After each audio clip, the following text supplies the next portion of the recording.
గాజుల్లో రకాలు, వాటి ఉపయోగాల గురించి తెలుసుకుందాం. నెంబర్ 1, సోడా గాజు, మెత్తని గాజు. వీటితో సీసాలను మరియు కిటికీ అద్దాలను తయారు చేస్తారు. నెంబర్ 2, ప్రింట్ గాజులు. వీటితో విద్యుత్ బల్బులు, కంటి అద్దాలను, స్పెట్స్ను తయారు చేస్తారు. నెక్స్ట్ నెంబర్ 3, పైరెక్స్ గాజు. ప్రయోగశాల పరికరాలను వీటితో తయారు చేస్తారు.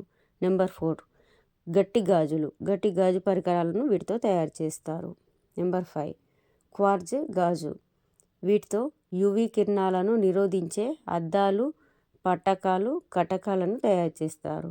Number 6, borrow silicate. వీటితో వంట పాత్రలు మరియు గొట్టపు ద్వారాలను తయారు చేస్తారు. ఓకే.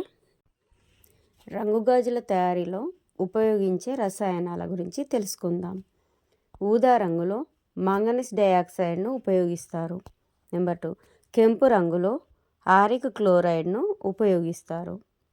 నెంబర్ 3, నీలం రంగులో కోబాల్ట్ ఆక్సైడ్ను మరియు కాపర్ సల్ఫేట్ను ఉపయోగిస్తారు. ఆకుపచ్చ రంగులో క్రోమిక్ ఆక్సైడ్ మరియు ఫెర్రస్ ఆక్సైడ్ను ఉపయోగిస్తారు. ఓకేనా. నెక్స్ట్ నెంబర్ 5, పసుపచ్చ రంగులో ఫెర్రిక్ ఆక్సైడ్ను ఉపయోగిస్తారు. నెక్స్ట్ ఎరుపు రంగులో క్యూప్రస్ ఆక్సైడ్ మరియు సిలీనియం ఆక్సైడ్ను ఉపయోగిస్తారు.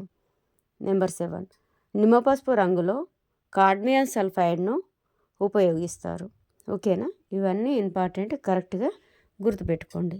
ఓకేనా. ఓకే. లైక్ చేయండి, షేర్ చేయండి, ప్లీజ్ సబ్స్క్రైబ్డ్.